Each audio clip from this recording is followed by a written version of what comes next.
ఎందుకంటే వాళ్ళు డీల్ చేయాల్సినవి చాలా ఉంటాయి. అందులో ఒక ఎన్‌జీఓగా మేము కొంచెం చేదోడుగా నిలిస్తే తప్పేముంది సార్? ఎవరి ప్రభుత్వం అయినా గానీ. నిజంగా వాళ్ళ నుంచి మేము నిజంగా ఒక 2, 3 ఏళ్ళు బాగా కష్టపడి దీన్ని బాగా ల్యాండ్ చేయగలిగితే, ప్రభుత్వం కలిసి పని చేద్దామమ్మా, మంచి పని మీరు చేస్తుంది.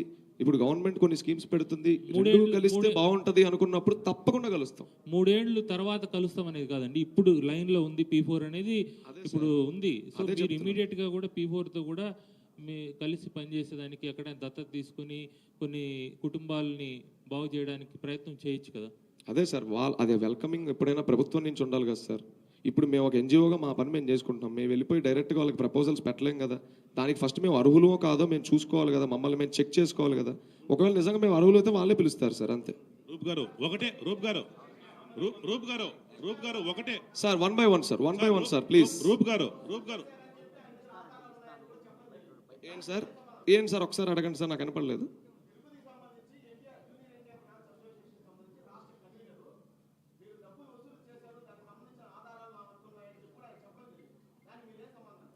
ప్రూఫ్ మనకి కథనాలు వద్దు సార్, ప్రూఫ్లు ఉంటే పెట్టండి.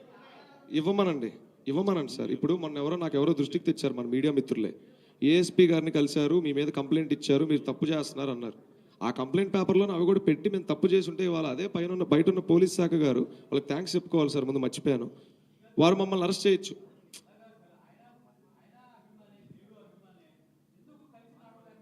మేము కలవకుండా నడవట్లేదని ఎక్కడా చెప్పలేదు సార్. నేను మీకు మాట చెప్తాను సార్, అదే సార్ చెప్పబోతున్నాను సార్. అది ఎవరెవరికి పర్సనల్ ఎజెండా ఏంటో వెండెట్టాలేంటో మనకు తెలియవు.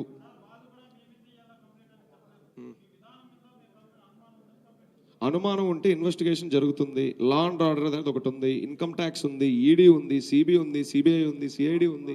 మీరు ఎన్ని బలగాలైనా పంపొచ్చు, మమ్మల్ని వెరిఫై చేసుకోవచ్చు. మా ఆఫీస్ అడ్రస్ ఎక్కడ ఉందో కూడా మేము బహిరంగంగా అన్ని చోట్ల చెప్తున్నాం. రూప్ గారు మళ్ళీ దయచేసి మళ్ళీ అదే ప్రశ్న అనుకోవద్దండి. ఇప్పుడు సింపుల్ ఒకటే అంశము.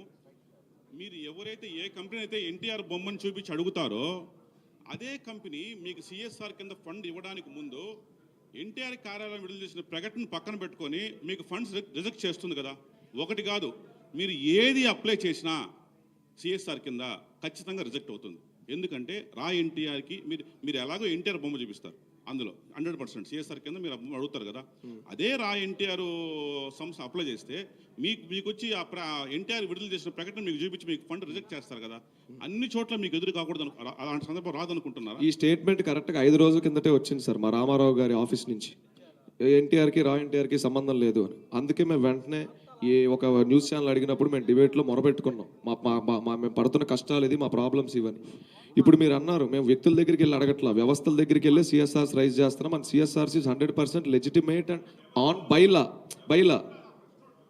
అదే సార్ నేను అంటుంది, ఇది ప్రెస్ మీట్ ప్లానింగ్ కంటే తర్వాత జరిగింది. ఇది ప్రెస్ మీట్లో మనం మాట్లాడుకోవడం కంటే తర్వాత జరిగింది. 4 రోజుల కింద జరిగింది. దీని వెనకాల ఎవరున్నారు, ఎందుకు ఇలాంటి స్టేట్మెంట్ వచ్చింది, 7 సంవత్సరాలుగా కష్టపడి పనిచేస్తున్న ఒక వ్యవస్థ మీద ఇలా వేయడానికి గల రీజన్స్ ఏంటి, ఇవేం మాకు తెలియవు కదా. మేము బాధపడుతుంది అదే కదా. ఇప్పుడు మీ ముందుకు వచ్చి వ్యక్తం చేసుకుంటుంది. అండ్ మంచి పని ఎవరు ఆపాలని ఎవరు చూడరు సార్. గవర్నమెంట్కి అన్ని లెక్కలు చెప్పాలి సార్. ఎవరు ఇక్కడ సిఎస్ఆర్ ఫండ్స్ని మిస్యూజ్ చేయడానికి లేదు. అది మనం ఇండివిజువల్గా ఎవరి దగ్గరన్నా ఫండ్ తీసుకుంటే దాన్ని ఏమైనా చేయగలరు. సిస్టంలో మన అందరి ముందు జరుగుతున్నాయి, మన అందరికీ తెలిసిందే. ఇదేందా మనం దాపరికాలు ఏం లేవు. కానీ ఒక వ్యవస్థ దగ్గర మనం ఒకటి తీసుకుంటున్నాం అంటే దానికి ప్రతిదీ పేపర్ వర్క్ ఉంటుంది. ఇన్ రిటర్న్ మేము వాళ్ళకి కొన్ని సర్టిఫికేట్స్ ఇష్యూ చేయాలి. ఇదేది కూడా గవర్నమెంట్కి తెలియకుండా జరగదు. మేము దాచిపెట్టేది కాదు సార్. ఈ పరిస్థితి ఇప్పుడు ఎదురైంది అంటున్నాను నేను. దీని ప్రోగ్రామ్ స్టార్ట్ చేయకముందు, మేము పోస్టర్ వేయకముందు, ప్రెస్ మీట్ అనౌన్స్ చేయకముందు జరగలేదు. 5 రోజుల కింద జరిగింది సార్. అదే సార్, అలాంటి కేసు పెట్టిన రోజు మేము తప్పు చేస్తే దాన్ని ఎదుర్కోవడానికి మేము సంసిద్ధంగా ఉన్నాం సార్. సాయిరూప్ ఇటు మీరు 7 ఏళ్ళుగా కార్యక్రమాలు చేస్తున్నారు. అయితే ఇప్పటి వరకు కూడా ఎన్టీఆర్ గుర్తించలేదు కాబట్టి ఈ కార్యక్రమం ద్వారా అట్రాక్ట్ కావాలని చెప్పేసి ఈ కార్యక్రమాన్ని తీసుకొచ్చారా? మీరు చెప్తున్న దాన్ని బట్టి సెల్ఫ్ ఫండింగ్తోనే సేవా కార్యక్రమాలు చేశారని చెప్పారు ఇప్పటి వరకు. అయితే 7 ఏళ్ళుగా మీరు ఎన్టీఆర్ని కలవలేకపోయారు, ఎన్టీఆర్ మమ్మల్ని కలవలేకపోయాడు అని చెప్పేసి మీరు మాట్లాడారు. మరి ఎన్టీఆర్ మీతో మాట్లాడాలని మాత్రమే ఈ కార్యక్రమానికి తెరతీశారా? లేదు అంటే దీని వెనకాల ఏదైనా పొలిటికల్ మోటో ఉందా? అంటే ప్రత్యక్షంగా పరోక్షంగా చాలా విమర్శలు వస్తున్నది ఏంటంటే రాజకీయ విద్వేషాలు చెలరేగే విధంగానే వ్యవహరిస్తున్నారని ప్రధానమైన ఆరోపణ రాష్ట్ర రాజకీయాల్లో చర్చగా కొనసాగుతుంది. అలాంటి ఇంటెన్షన్ మోటో ఏదైనా మీకుందా?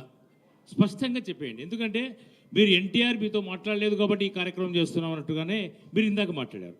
మరి ఎన్టీఆర్తో మాట్లాడితే ఈ సేవాయజ్ఞం ఆగిపోతుందా? లేదు, ఈ సేవాయజ్ఞం కొనసాగాలంటే ఎన్టీఆర్ సహకారం ఉండాలని చెప్పేసి